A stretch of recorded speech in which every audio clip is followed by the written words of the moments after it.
तुम लोगों ने नोटिस किया होगा कि चारों तरफ स्टॉक मार्केट में सिर्फ एक ही चीज़ की बात हो रही है और वो चीज़ है टैरिफ। और इंटरेस्टिंग बात यह है कि 90% लोगों को पता तक नहीं है कि टैरिफ होता क्या है, कैसे काम करता है या फिर उसको लगाया क्यों गया है।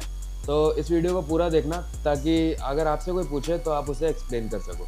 सो बेसिकली टैरिफ एक तरह का टैक्स है जो कि ऐसे प्रोडक्ट पे लगता है जो बाहर की कंट्री से आके हमारी कंट्री में सेल हो रहे हैं। लेट सपोज इसको एग्जांपल से समझते हैं कि एक चाइनीज़ कार कंपनी है जो कि अमेरिका में जाके अपनी कार सेल कर रही है जिसके कार की वैल्यू 10 लाख रुपए है। तो वहाँ की गवर्नमेंट अब उस कंपनी से बोलेगी कि भाई जब तू हमारी कंट्री में आके अपना प्रोडक्ट सेल कर रहा है तो हमें भी कुछ पैसा दे, और वो गवर्नमेंट उस कंपनी पे 20% टैरिफ लगा देगी।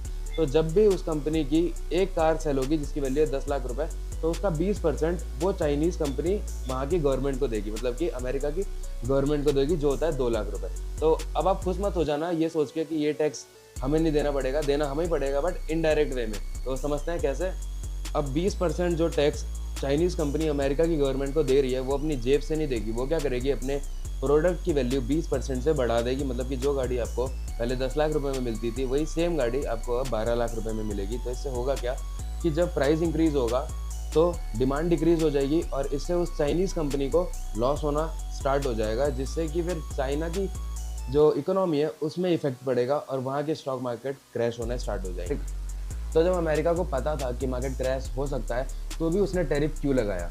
तो एक चीज़ समझते हैं, अमेरिका भले ही लार्जेस्ट इकोनॉमी है पूरे वर्ल्ड में, बट फिर भी ये मत भूलो कि वो अभी भी 33 ट्रिलियन डॉलर के डेट में है, मतलब कि कर्जे में, और उसके पास अभी इतना पैसा भी नहीं है कि वो उसे चुका पाए।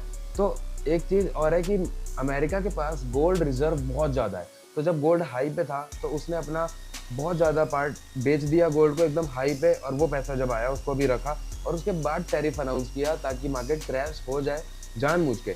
और जब मार्केट क्रैश हुआ और जब अब क्रैश हो रहा है तो ये जो पैसा गोल्ड बेच के आया है वो मार्केट में लगा देगा, स्टॉक मार्केट में लगा देगा, और जब स्टॉक मार्केट दोबारा से एक और हाई बनाएगा तो वहाँ से पैसे निकाल के उस पैसे को यूज़ करेगा अपना डेट कम करने में।